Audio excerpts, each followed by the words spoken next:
¿Qué tal? Muy buenos días, Juvenal. De nuevo, buenos días a todos y todos, los hermanos y hermanas que nos sintonizan, acompañan y están organizados hoy para apoyar este paro plurinacional. Muchas gracias por la invitación. Muy bien, Jaime Chicas, entonces desde el área de la universidad, como le decía, del área de investigación de ciencias sociales, específicamente del área de antropología. Jaime, la pregunta así de entrada es, ¿por qué Guatemala, un país bicentenario como república, continúa en esta suerte de inestabilidad política e incluso creo yo es institucional, porque los que están empujando es estas movilizaciones justamente son propuestas, son ideas de cambios estructurales, como puede ser la creación de un nuevo Estado plurinacional a través de la Asamblea Constituyente, etcétera. ¿Por qué llegamos a esta situación en un país bicentenario?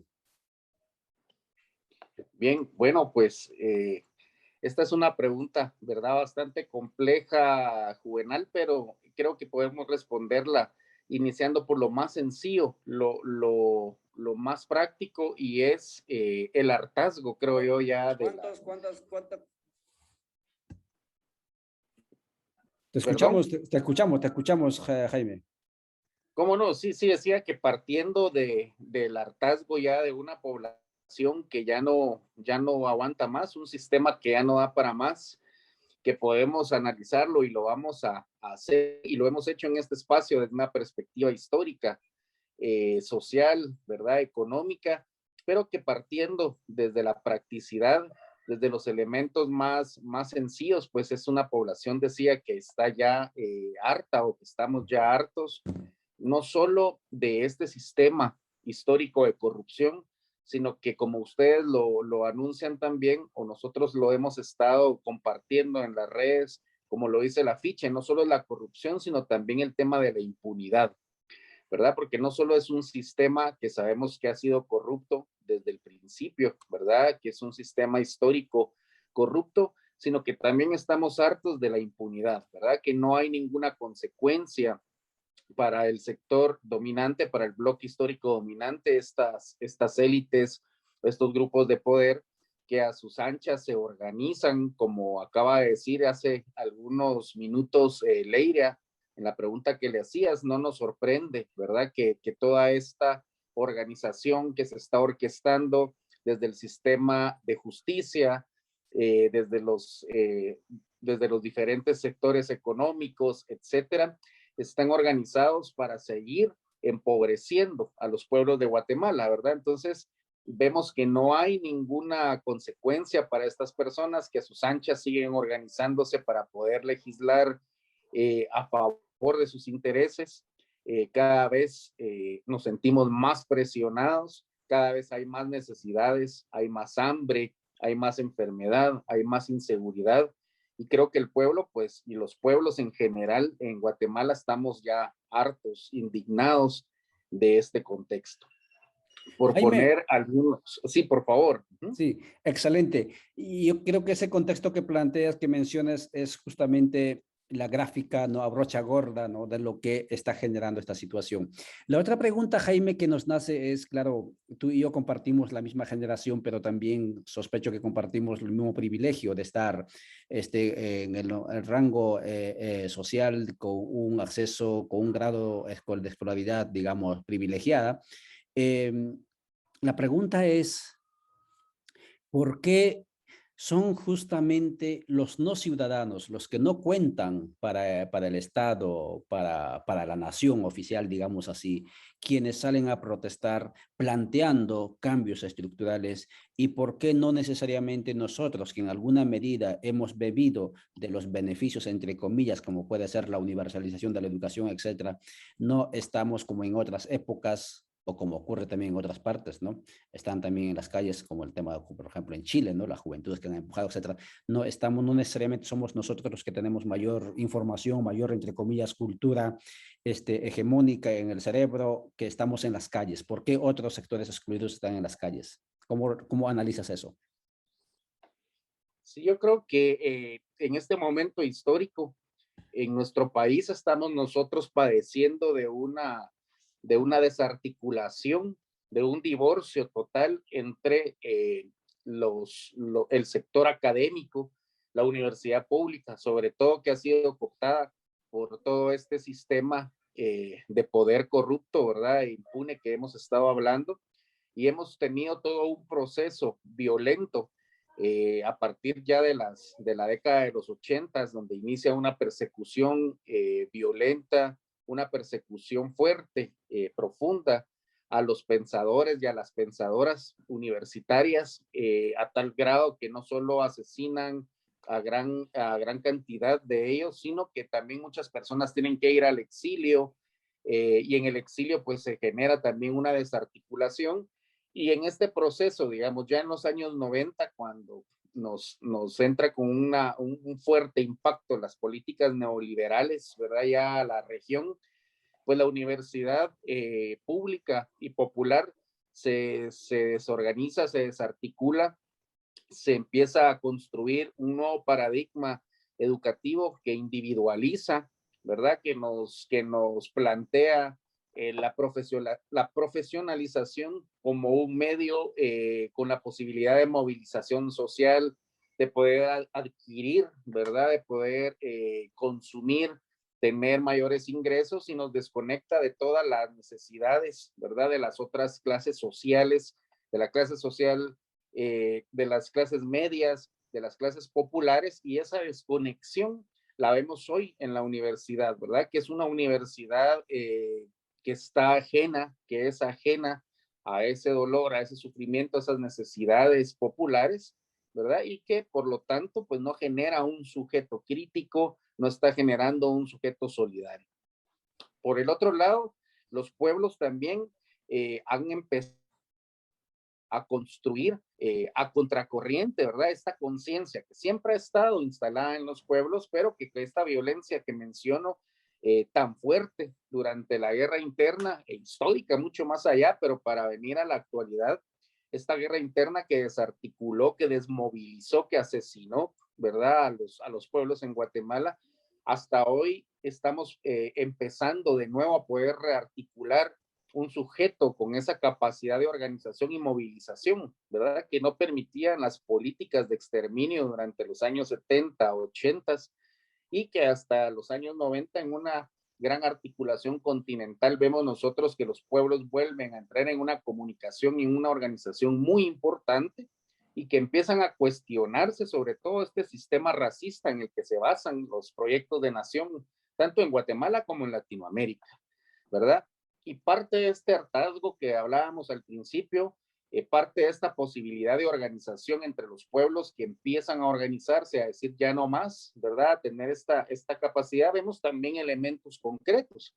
Es un pueblo que ya no da para más. Decíamos que por mencionar algunos números, hoy en día el salario mínimo está entre 2.700 quetzales para el sector de las personas que trabajan en las maquilas, por ejemplo, 2.800 para el sector no agrícola y 2.900 para el sector agrícola, mientras que el mínimo de la canasta básica alimenticia está en 3.200 quetzales, ¿verdad? Entonces, estos son números incluso del sistema. Si a esto le agregamos salud, educación, seguridad, sabemos que se infla mucho más.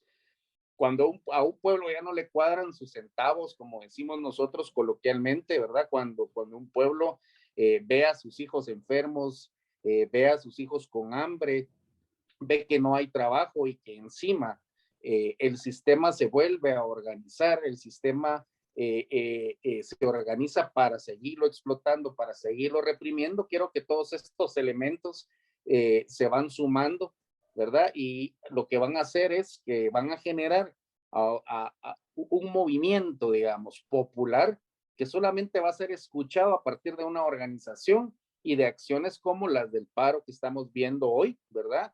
Junto con otras que se han venido organizando, tanto con organizaciones como Codeca, como con otras organizaciones también de los pueblos en Guatemala, que dicen ya no, ¿verdad? Este sistema racista, este sistema que solo se organiza para los intereses de ese sector, de esa pequeña élite histórica, ya no lo vamos a soportar más, ¿verdad? Porque ya las demandas son, las demandas humanas ya desbordan, digamos, este contexto de corrupción y de impunidad que estamos viviendo ahora, ¿verdad? Y que creo que ahorita a las puertas de un nuevo proceso electoral, el pueblo tiene más hartazgo todavía, el pueblo está más encolerizado, el pueblo está más preocupado de que vayamos a darle no solo una continuidad a este sistema, sino una profundización más a la pobreza, a la violencia, a la explotación que se está viviendo, ¿verdad? Actualmente. Muchas gracias, Jaime. Jaime Chicas, conversando, amigas y amigos, con usted en el marco de esto que se ha denominado Paro Plurinacional 25A y 26A, que se está realizándose en todo el territorio nacional aquí en Centroamérica, Guatemala.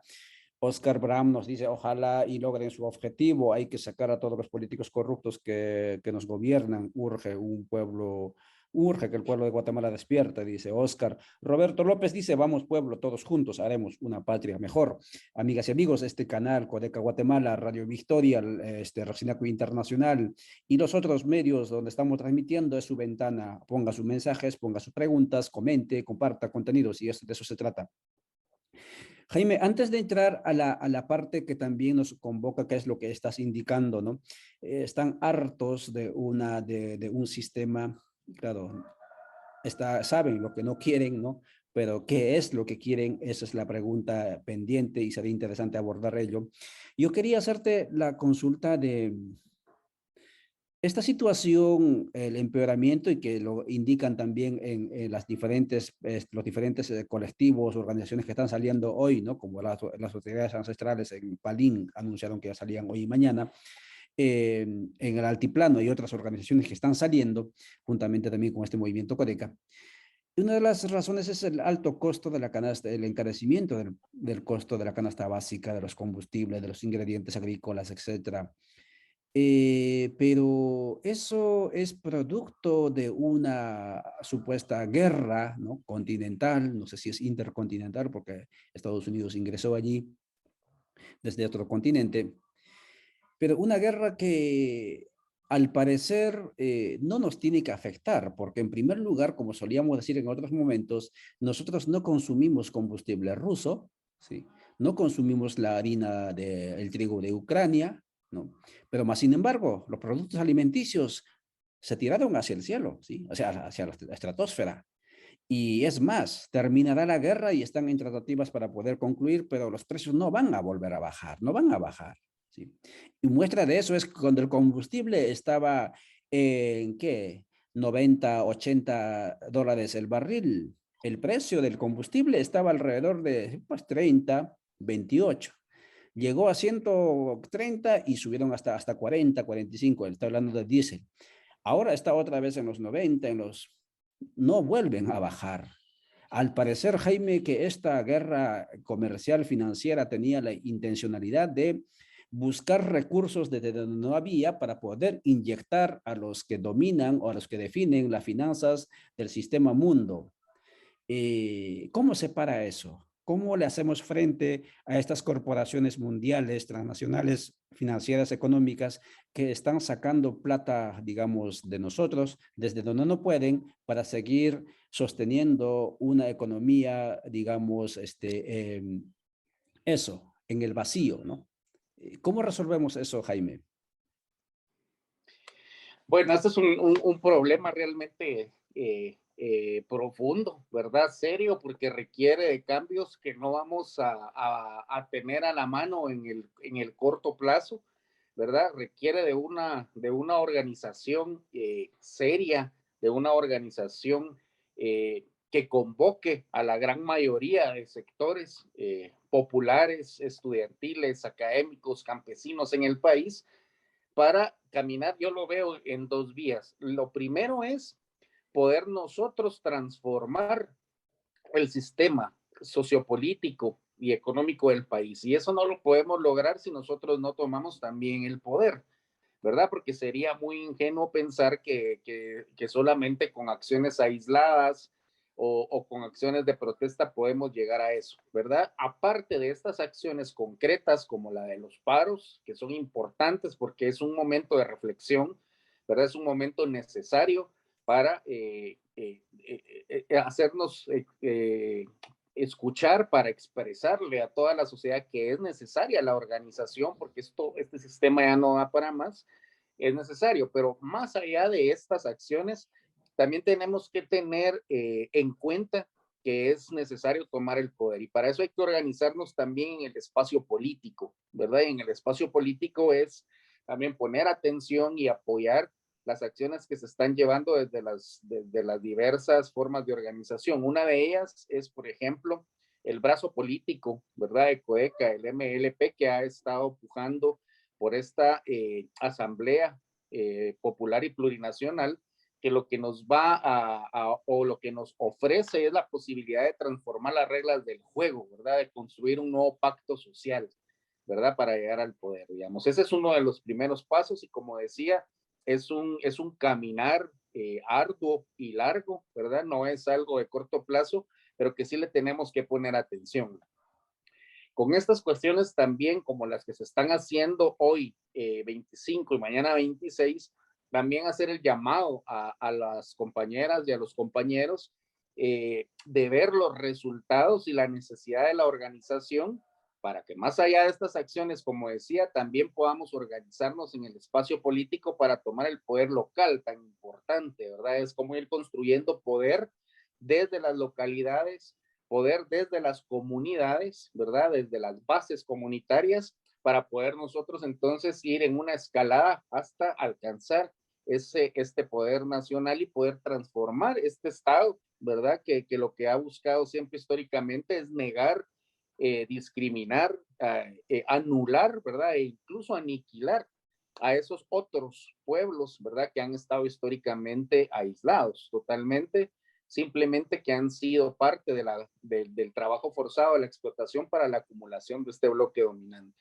Entonces, pues a grandes rasgos, creo que esa es una de las dos cuestiones que quería mencionar, la importancia de que los compañeros y compañeras vean cómo la organización nos permite obtener resultados, ¿verdad? Que si no estamos organizados, que si no le apostamos también a la participación política y al fortalecimiento político desde nuestras comunidades, si no nos comprometemos, no podemos cambiar mayor cosa, ¿verdad? Las cosas tenemos que cambiarlas nosotros, tenemos que tomar nosotros realmente el toro por los cuernos para poder transformar esta realidad nacional, porque con mesas de diálogo, con un montón de cortinas como las que nos van a poner, digamos, estas élites dominantes, realmente nunca vamos a poderlo transformar.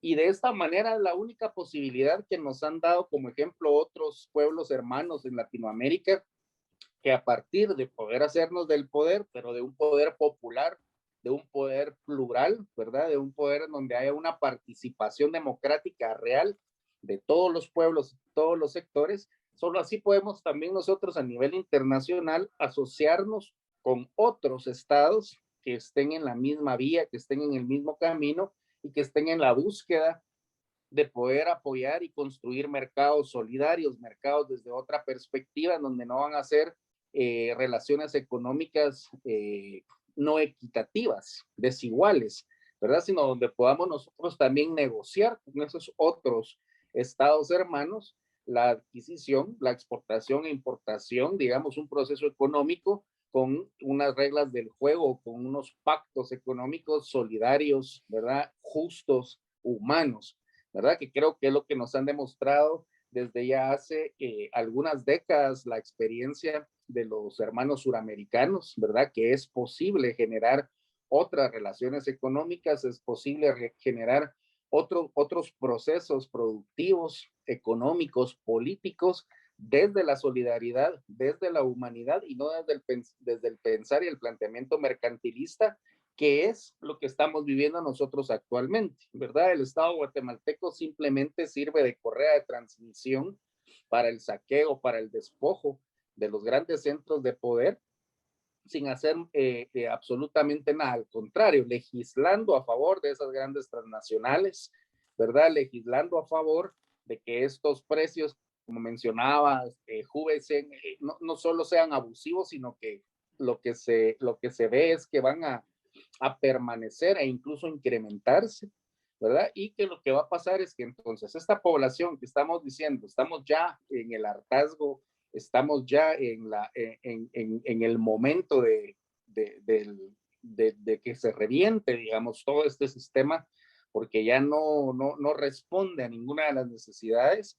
Lo que va a pasar es que van a incrementar, digamos, los procesos organizativos, pero muchas veces no de la mejor manera, ¿verdad? Sino que es también una intencionalidad para que se generen otros procesos que en algún momento otros sectores pueden manejar, pueden manipular para que sean violentos y deslegitimen y criminalicen los movimientos legítimos como los que estamos viendo hoy en día, ¿verdad? Entonces hay que tener mucho cuidado también con eso, ¿verdad? De cómo nos empujan, cómo nos orían a cuestiones que después pueden manipular con otros sectores que van a estar planteándose, no un Estado plurinacional, no una transformación equitativa, una transformación plural, participativa, sino que nos vayan a querer llevar hacia otros rumbos que no nos conviene a nadie por acá. Muchas gracias, Jaime Chicas, conversando con usted, amigos y amigas. A raíz del paro plurinacional denominado 25A y 26 de abril, conversando con usted, incluso atreviéndonos a pensar el mundo posible más allá de las fronteras de Estado-nación moderno, en este caso Guatemala. Nos plantea tres ideas fundamentales en esta segunda intervención, Jaime, cuando son las 7:55 de la mañana. Primer punto, entonces, ¿cómo salimos de este atolladero al que nos lleva el sistema mundo financiero global? Uno, organizarnos, indica él. Solos no podemos. Y claro, lo que ha hecho el sistema mundo occidental, digamos, neoliberal posmoderno, es atomizarnos. Y Jaime, como su antípoda, lo plantea: la organización, la articulación. Solos no podemos, me parece importante. Y eso implica proyecto de vida, como él indicaba. Participación política, ¿sí? Nos hicieron creer que, y creo yo así también lo plantea él, que el libre mercado era el soberano, el hegemón, y ahora con la pandemia y con estas crisis globales que se vienen cada vez más, vivimos el retorno del Estado, es decir, de la actividad, de la acción política, el poder político controlando, dirigiendo al poder económico. Esa es la época que nos espera y así eso tenemos que ir. Pero para que ocurra eso, Jaime nos dice, la parte ya no es suficiente el activismo social, ya no es suficiente el activismo cultural, necesitamos activismo sociopolítico a través de nuestros propios instrumentos políticos, y él indicaba esto del MLP, que tengo el honor de conocerlo a él, que es parte también de este esfuerzo de construcción inédita de este MLP. Y también nos planteaba la articulación regional, ¿sí? En el marco de la creación de los nuevos polos geopolíticos globales, ¿sí? Donde el imperio en este momento está desesperado, mordiendo a donde puede, pues tenemos que tener polos. Y esos polos se hacen articulándose a nivel continental, a nivel regional, pero ojalá desde gobiernos, desde estados que ya no respondan única y exclusivamente al sistema mundo moderno occidental, sino unos estados que estén más allá de ello. Y en ese marco viene la propuesta de la plurinacionalidad, superando los marcos categoriales, las teorías políticas del Estado, de la modernidad, de la filosofía moderna como tal, y con eso él indicaba que iremos apuntalando hacia el añorado comercio justo, porque al fin y al cabo, usted y yo, nuestros países pueden producir abundantes bienes para el mundo, para el mercado global, pero ellos, los que consumen, los que compran, son los que ponen los precios. Nosotros nunca ponemos los precios. Por lo tanto, lo que para nosotros puede costarnos 100, aquellos dicen esto cuesta 50 y nosotros estamos condenados en ese mercado desigual, ¿sí? Global, estamos condenados siempre a perder, a fracasar. Jaime, muchísimas gracias por tu brillante intervención en esta segunda parte. Voy a leer algunos mensajes, amigas y amigos, especialmente los que me están siguiendo en comunicadores, defensores comunitarios que han estado en la ronda informativa, que a las 9 vamos a volver nuevamente en esta pantalla. Pongan por favor sus mensajes. Dice Chimaltenango activando. Gracias, Mauro Osorio, por mandarnos las fotografías. La tinta presente en la lucha. La tinta es Alta Verapaz. Gracias por mandarnos información. La tinta indica allí más mensajes. Dice: contingencia de la Policía Nacional Civil ya está ubicados en Acintal, Retaruleo. Claro que sí. Anthony López nos dice ello. La Policía Nacional Civil va a estar siempre donde tiene que estar. Asumimos, no somos mal pensados, pero asumimos que en estados modernos, democráticos, la policía tendría que estar noche y día en la calle protegiendo a la ciudadanía Y cuando vemos policía en las calles, no tenemos que asustarnos, tenemos que estar entendiendo que estamos en una sociedad democrática y su función de la policía es protegernos. Y por lo tanto, amigas y amigos, no se asusten. La policía está allí para cumplir su función. Ahora, si ellos violentan el orden establecido, allí ya estamos en otro contexto, pero mientras tanto, tranquilidad, tranquilidad. Dice Chisejal de Verapaz presente, también muestran fotografías de acción colectiva. Allí Jeremías nos muestra mamás con sus hijos en la manifestación, claro que sí. Lamentablemente no podemos compartir en la pantalla, en algún momento vamos a hacerlo. Río Hondo, Zacapa, también presente en la lucha. Y así están el Suchitepeques, Maribel nos manda también fotografías, Suchitepeques en el Triángulo, ya se encuentran en el cruce a Sanarate, kilómetro 53, ruta Atlántico. Sí, y así hay fotografías que nos están enviando de diferentes partes de los puntos de este paro plurinacional, que decíamos que no está vulnerando ningún derecho de la libre locomoción. Les indicábamos que los carros, los automóviles no tienen derechos, decíamos, ¿no? Las personas hoy están movilizándose a pie, bípedos, ¿no? En diferentes direcciones y por lo tanto no hay ninguna limitación de la libertad de transitabilidad de las personas. Jaime, volviendo contigo cuando son las 7:59, nos quedamos unos 15 minutos más contigo. Tengo entendido que hiciste investigaciones, y ojalá que podamos dedicarle tiempo a eso, sobre el proceso constituyente durante la Revolución Nacional del 54, del 44 en adelante. La pregunta que se me viene a la mente es, seguramente podrías desarrollar, pero no te va a dar tiempo, pero la pregunta es, ¿encuentras alguna similitud entre aquel proceso y este proceso constituyente que están impulsando los que están en este momento en las calles?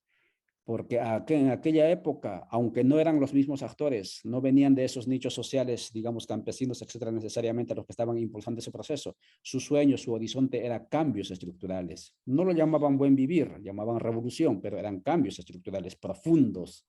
Superar las taras, digamos, congénitas, ¿no?, de esta república.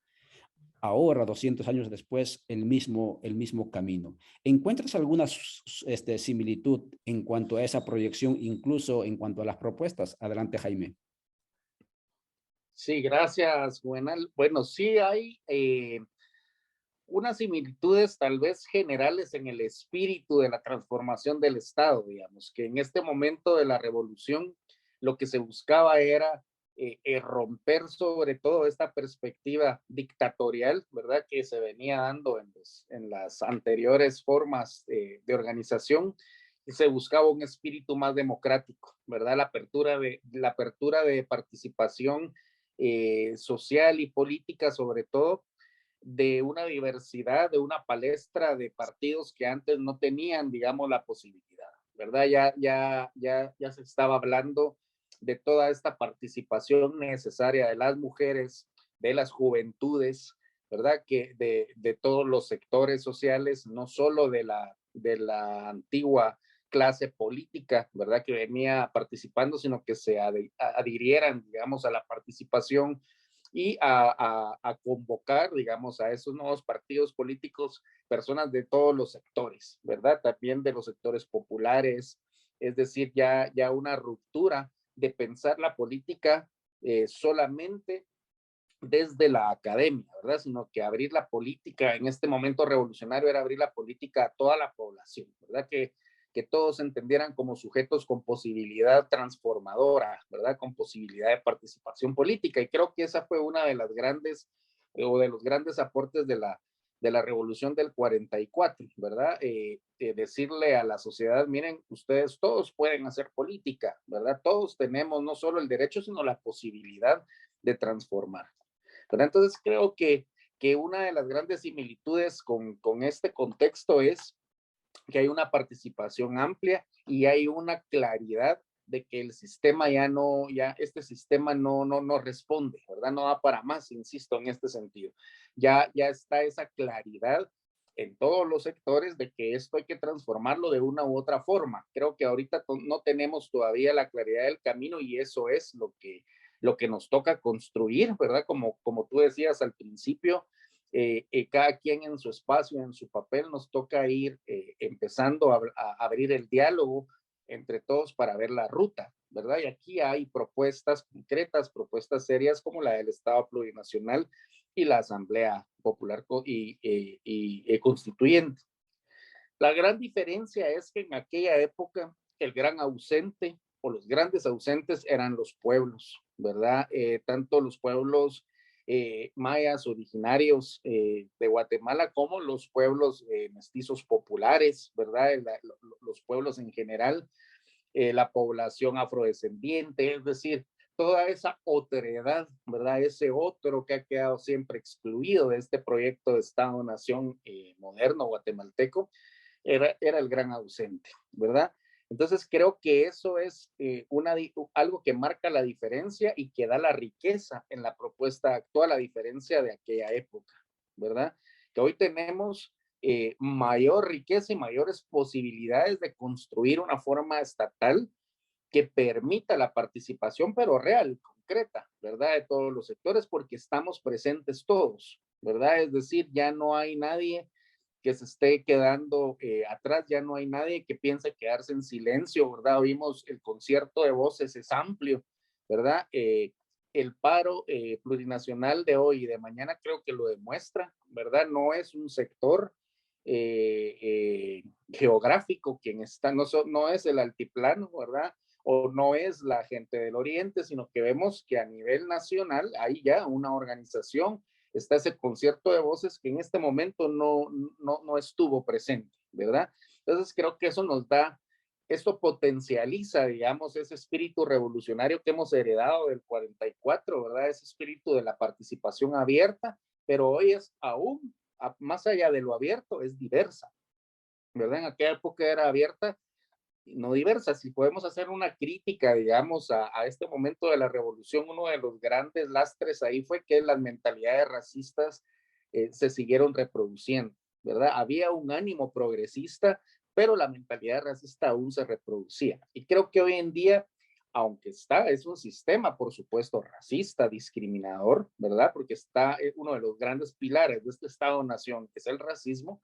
Creo que las poblaciones están dispuestas ya realmente a destruir esos pilares, digamos, ¿verdad? Creo que hoy la política se está haciendo no solo, como decía, desde la apertura, sino desde la diversidad, y que creo que si nosotros logramos coincidir, logramos concretar en un diálogo nacional en conjunto con un proyecto político como el que está proponiendo también el Movimiento para la Liberación de los Pueblos, que está también convocando y que está generando diálogo con muchas otras organizaciones históricas, creo que tenemos muchas más posibilidades, no solo de construir algo más pertinente que lo que se quiso construir en aquella época, sino de sostenerlo, que eso es lo importante, ¿verdad? Porque se han logrado llevar proyectos al poder, pero el problema también es defenderlos, es que se sostengan en el tiempo y que realmente puedan cuajar y transformarse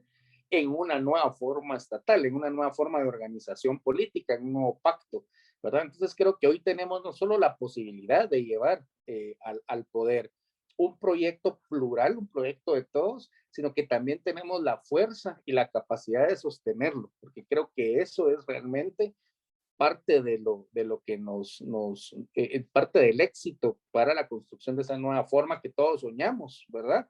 Y para la cual hay que luchar, porque no basta con soñarla, ¿verdad? Hay que soñarla, pero hay que organizarse para concretarla y para defenderla.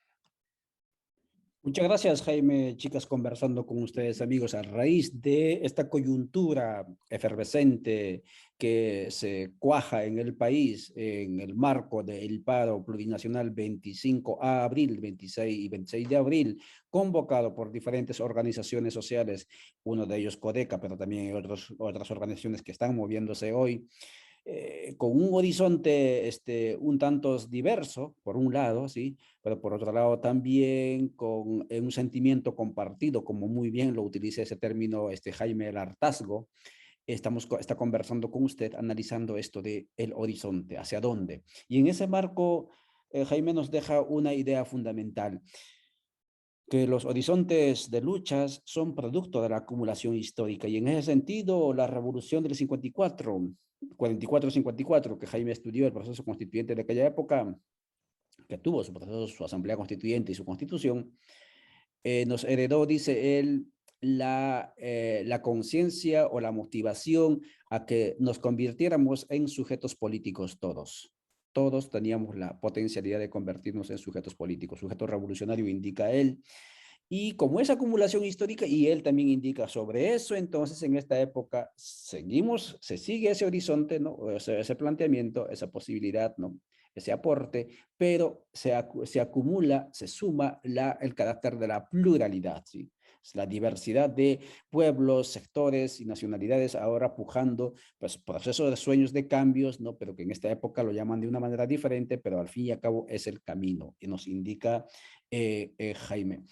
Eh, Esto es en cuanto a sujetos y en cuanto al horizonte, digamos, al contenido como tal de la propuesta, Jaime. Si nos podrías indicar si hay alguna acumulación por un lado o por otro lado, si hay coincidencias, si es lo mismo, qué cambios concretamente se planteaba eh, y qué terminologías incluso se utilizaba en esa época y qué es lo que plantean ahora movimientos sociopolíticos como es el caso Codeca, que plantea también cambios estructurales. ¿Qué es lo que exactamente coinciden en ello y qué es lo que varía? ¿Qué es lo que quedó de aquella época y qué es lo que se aumenta en esta época en este horizonte teórico, decimos? Adelante, Jaime. Sí, gracias, Juve. Pues bueno, aquí hay unas cuestiones muy concretas que vamos a tocar algunas, ¿verdad? Por cuestiones de tiempo, pero que son importantes. Y una de las centrales es la discusión que existió en este momento de descentralizar también, de que en este momento no se hablaba de la decolonialidad, por ejemplo, ¿verdad? Era un concepto que aunque no estaba cuajado como la propuesta filosófica y política epistémica que hoy nos proponen, ¿verdad? Desde Sudamérica y en otras partes de Latinoamérica, los hermanos y hermanas que la han estado desarrollando, sí habían ya algunos brotes de pensar Guatemala desde otra perspectiva más plural, ¿verdad? Por ejemplo, cuestiones muy puntuales como la educación bilingüe, ¿verdad? Ya que en aquella época no era un planteamiento como la educación bilingüe, la EBI de hoy, la educación bilingüe intercultural actual, pero que sí planteaba ya que no podía haber un proceso de emancipación cultural cuando había una imposición, ¿verdad? De un solo idioma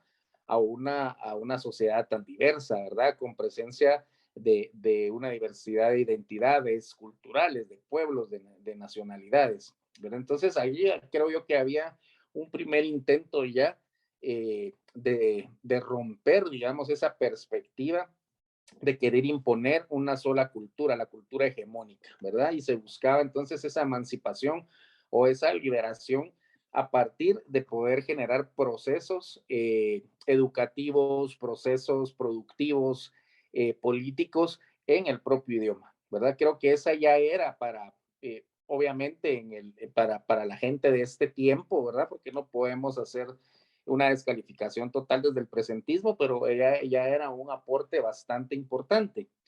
Otra de las cuestiones era la participación política, el acceso al voto, ¿verdad? Que ya se planteaba que era una aberración, digamos, el prohibir, ¿verdad? El vetar el derecho al voto a la población en general, ¿verdad? Como se había venido dando antes solo ese derecho a la población letrada, ¿verdad?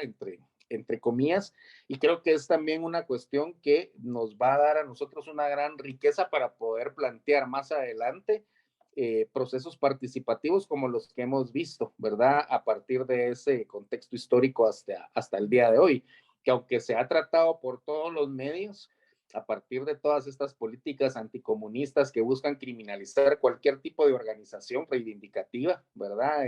Sean o no de carácter comunista.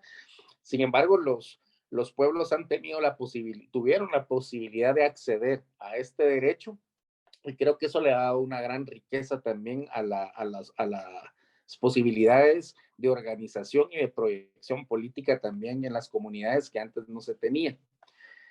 Y lo tercero es el tema que tiene que ver también con la apertura a la participación de las juventudes, que fue muy importante es una cuestión que se toca en la constituyente y que queda en la Constitución del 45, pero que va más allá, digamos, de este espacio legislativo, ¿verdad?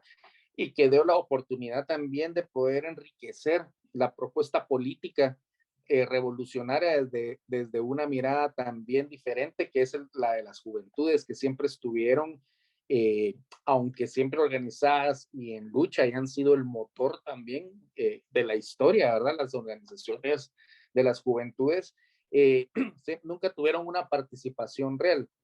Y creo que eso es una de las, para mí es una de las, el mayor aporte, diría yo, si tuviera que poner en una escala de valores o en una calificación, y que hoy lo vemos representado, por ejemplo, en el movimiento social que estamos viviendo, en Codeca específicamente, y en otros movimientos, pero vemos que la participación de las juventudes ha sido increíblemente importante, ¿verdad?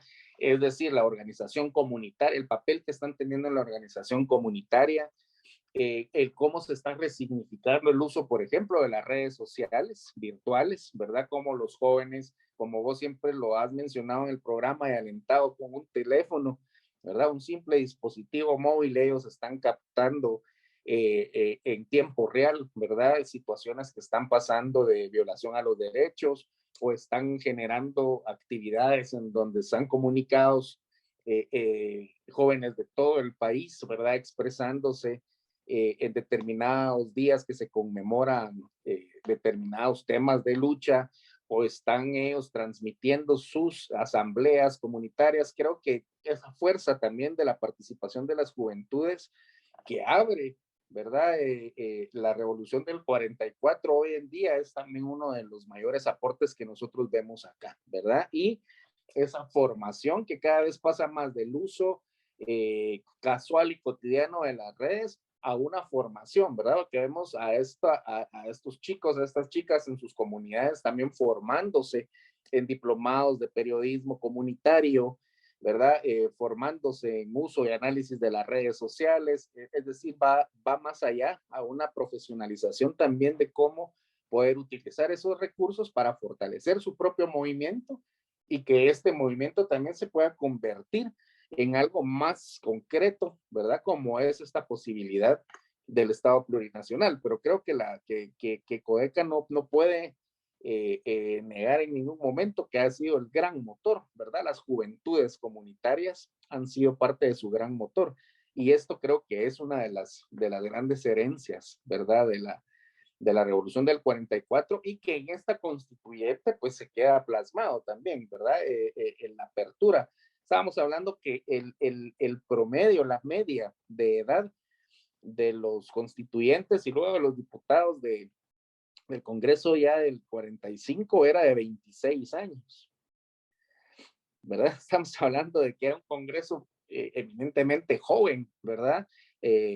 Con otra perspectiva totalmente, que sería lo ideal, ¿verdad? Sería fantástico que en el momento que nosotros pues logremos ya tomar el poder con el proyecto popular y plurinacional que estamos proponiendo, pues sean estas juventudes las que realmente también puedan llegar a ocupar estos espacios, estos cargos para ser el motor de esa transformación tan anhelada, ¿verdad? Muchas gracias, Jaime, chicas, conversando con usted, amigos y amigas, en el marco del paro plurinacional en su primer día que se realiza en varios puntos del país, como reportábamos en la rotativa informativa de las 6 de la mañana hoy, conversando con usted sobre el por qué llegamos a esta situación y sobre todo centrándonos en el horizonte, en el planteamiento que tienen las y los movilizados hoy de sus sueños de cambios estructurales. Nos indica el mensaje que nos deja Jaime es esa presencia significativa etaria de los constituyentes del 46, 26 años. ¿Sabe qué, amigos y amigas?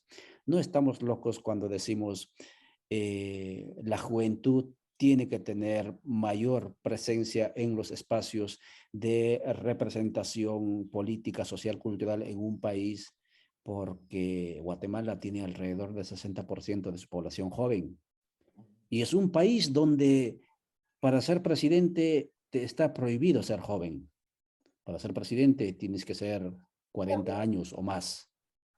¿Cómo es eso? Las minorías en democracia gobernando a las mayorías sin la posibilidad de que estas minorías se constituyan en sujetos políticos plenos. Gracias por esa reflexión y por retrotraernos, Jaime, a esa realidad. Y tal vez es una de las razones, amigas y amigos, del por qué esa constitución de aquella época, cuyos contenidos ahora todavía se siguen enarbolando, incluso en menor tamaño tal vez, que en aquella época, eh, continúen vigentes, porque fueron los jóvenes los que soñaron, porque si hubieran sido cerebros envejecidos, pues quizás no se hubieran atrevido a hacer esos planteamientos revolucionarios como lo hicieron en aquella época. Quería leer algunos mensajes antes de pasar con la siguiente y última pregunta, Jaime, y si no, si me está, dice, cruzado la Virgen Ayutla, San Marcos, está tomado las dos vías, una rumba a Malacatán y la otra rumba a Coatepeque, rumbo a Ayutla, dice. Dice Erika Metropolitana, nos envía también fotografías de la toma de la ciudad de Guatemala. Cruce la ruidosa Morales y Zabal, todos con normalidad hasta el momento, indica. Eh, dice, nos informa Leiria y Selvin, se van hacia la ciudad, hacia el pueblo de San Francisco, Zapotitlán, en Suchitepeques, porque allí va a haber una manifestación también que no estaba programado, pero van a cubrir allá. Gracias, amigos y amigas. Pues, ojalá que nos envíen fotos de esas actividades que no estaban programadas, pero que también siguen. En Escuintla solo nos dejaron tapar un carril, dice Eva en Escuintla, y Valdizán seguramente también nos va a informar algo en la segunda rotativa informativa. Chimaltenango nos muestra fotos que sí, continúa la actividad. Mauro Osorio nos está mostrando, ahí está, Mauro Osorio nos está mostrando acciones. Chimaltenango, amigas y amigos, no hay Codeca organizado así como con fuerza, como colectivos así, y creo que son más organización política, digamos como MLP, etcétera, pero muy a pesar de eso, que no hayan cuajado como comunidades rearticuladas alrededor de luchas sociopolíticas necesariamente. Miren la acción que hacen, ¿sí? Valientes, poquitos, pero valientes, y eso es que para ejercer un derecho humano individualmente reconocido no necesita ser multitud, ¿sí? Para hacer manifestación, protestar o proponer no necesitas multitud, porque no vivimos en sociedades colectivistas, socialistas, comunistas, como dicen, ¿no? Vivimos en sociedades liberales y en las liberales una persona puede ejercer su voto a la protesta solito en la calle.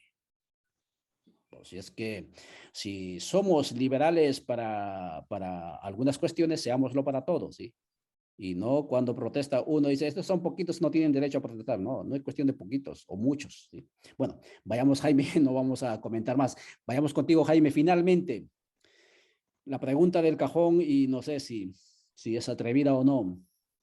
¿Es posible realizar la propuesta de Codeca en esta Guatemala del siglo XXI en este momento? Es decir, ¿es posible?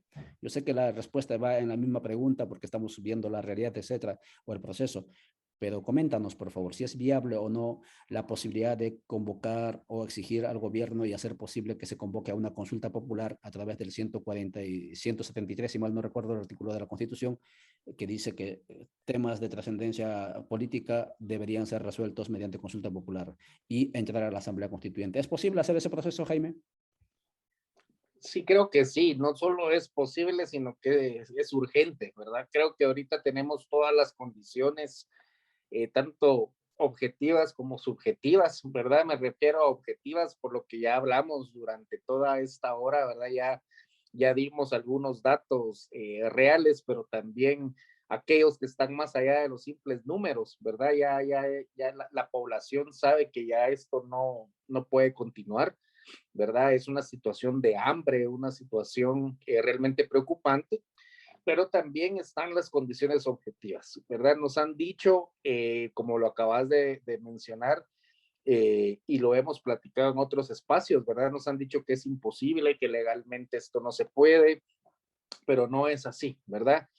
Sabemos nosotros, lo hemos estudiado, en mi caso yo no soy abogado, ¿verdad? Pero hemos trabajado con abogados y abogadas, amigas y afines, parte de COECA MLP, que pues nos han planteado que es totalmente posible, ¿verdad? Entonces tenemos esos elementos objetivos, sabemos que es posible desde la perspectiva legal, y los elementos subjetivos. Sabemos que también es el momento porque hay una organización, porque hay ya una conciencia colectiva, plural, ¿verdad?